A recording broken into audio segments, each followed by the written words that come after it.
First, let's talk about what's going on over in Ballymena. There's been 3 nights of rioting. Now, the Northern Ireland angry locals setting fire to vehicles, setting fire to buildings, running battles with the police, throwing petrol bombs. It's eerily reminiscent of the Troubles. When you see this kind of thing going on in Northern Ireland, it's very uncomfortable. But this is for a very different reason.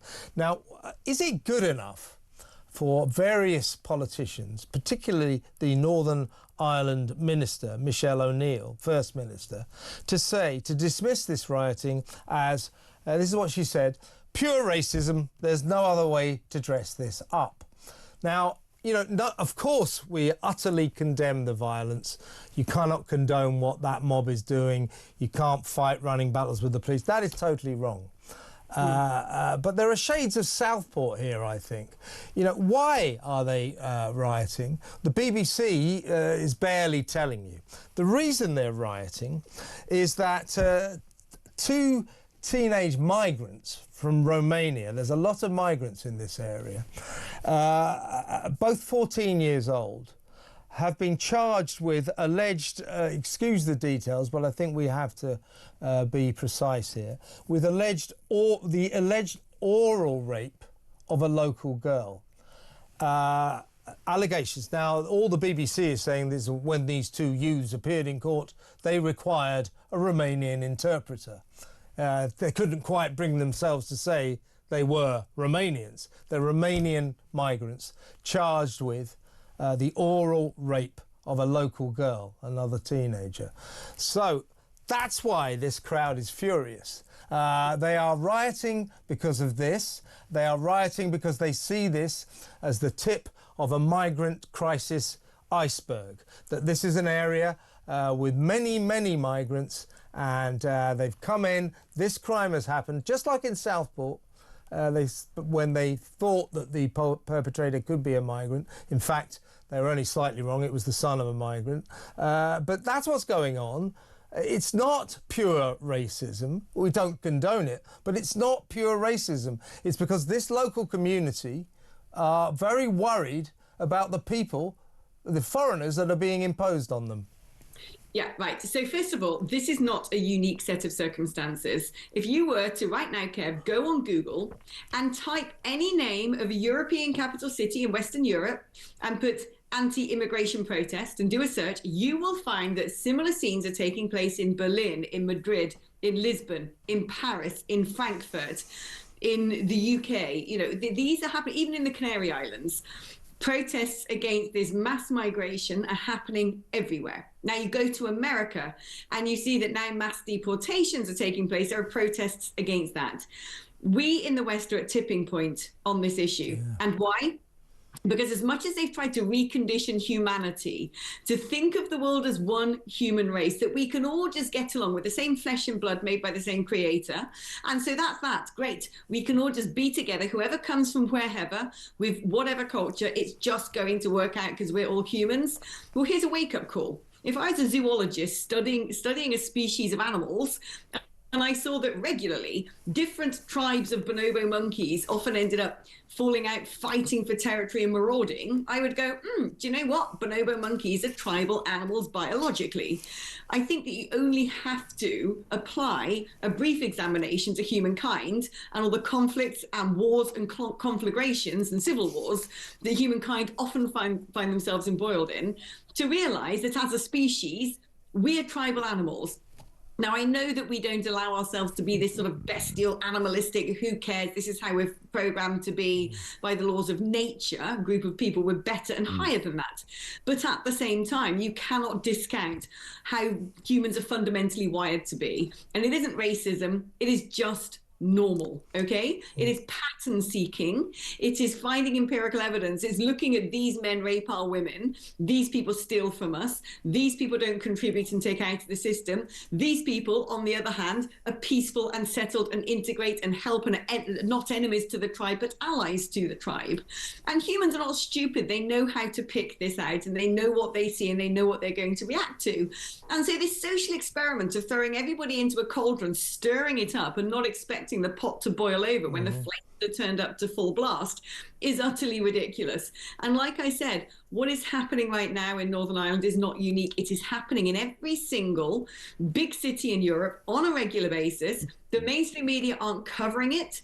And I actually think that we're now on the brink. I've spoken for a long time about the idea that Europe is teetering on the edge of some pretty cataclysmic moments, of this sense that there is unrest, that there is dissatisfaction, that there could be insurrection. Now, I'm not encouraging it, I'm not inciting it, but we've all had this palpable sense of things feeling edgy, and, you know, the public are having to go to desperate measures because they've not been listened to at the ballot box, and that we know we live in this feeble atmosphere, that one single event could light the blue touch paper. This is why the crackdown after Southport was so furious and televised. It was supposed to act as a deterrent, and by and large, right now, that bung is holding place. Right now, the British people, apart from there you are in Northern Ireland, but on the island of Britain, they're not going out and they're not having these protests because they're worried about what will be the consequences if they do. Now, that bung will hold for so long, but unless this is actually directly addressed,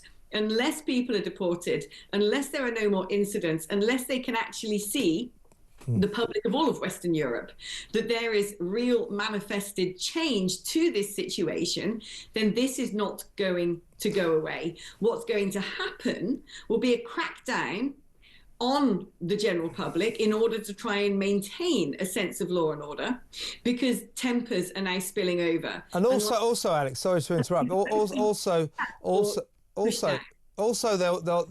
what will also happen, just like after Southport, our politicians will pretend that it's just thuggery, it's just racism, as Keir Starmer did after Southport.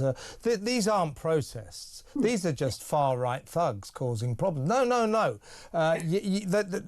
Again, we don't condone what the rioters did after Southport, but to just say they're just mindlessly violent, you know, rioting for no reason at all because they're far-right thugs, was not to depict the situation correctly. They were upset because they thought that a migrant had committed this dreadful crime. It turned out they were almost right. It was the son of a migrant. Over in Ballymena, they are rioting because two teenage kids from Romania stand accused of the most horrendous sex crime. And here's what will be underneath their disquiet is this. All these people, all these foreigners that are imposed on us, and we're told the beautiful melting pot will turn into a great harmony. They come here with different values, sometimes different sexual values. So there is an alarmingly disproportionately high number of migrants who commit sex crimes here. And that is at the heart of what's going on in Ballymena. Right. So first of all, is this mindless violence? Well, yes, it is mindless violence, OK? Let's not sugarcoat it. Look at them all. It is mindless violence. I always have a sense of suspicion when I see people so wantonly clad in black coats and balaclavas that, you know, the general public are so organised as to have that garb in their wardrobe. But that's another debate. Is this mindless violence? Yes, it is. But like I said, you're either expecting the entirety of the human race to automatically be born as tolerant individuals who rub along and don't find frictions between their communities, or you have to be pragmatic and acknowledge that there will always be frictions between communities. And so therefore you have two choices to make.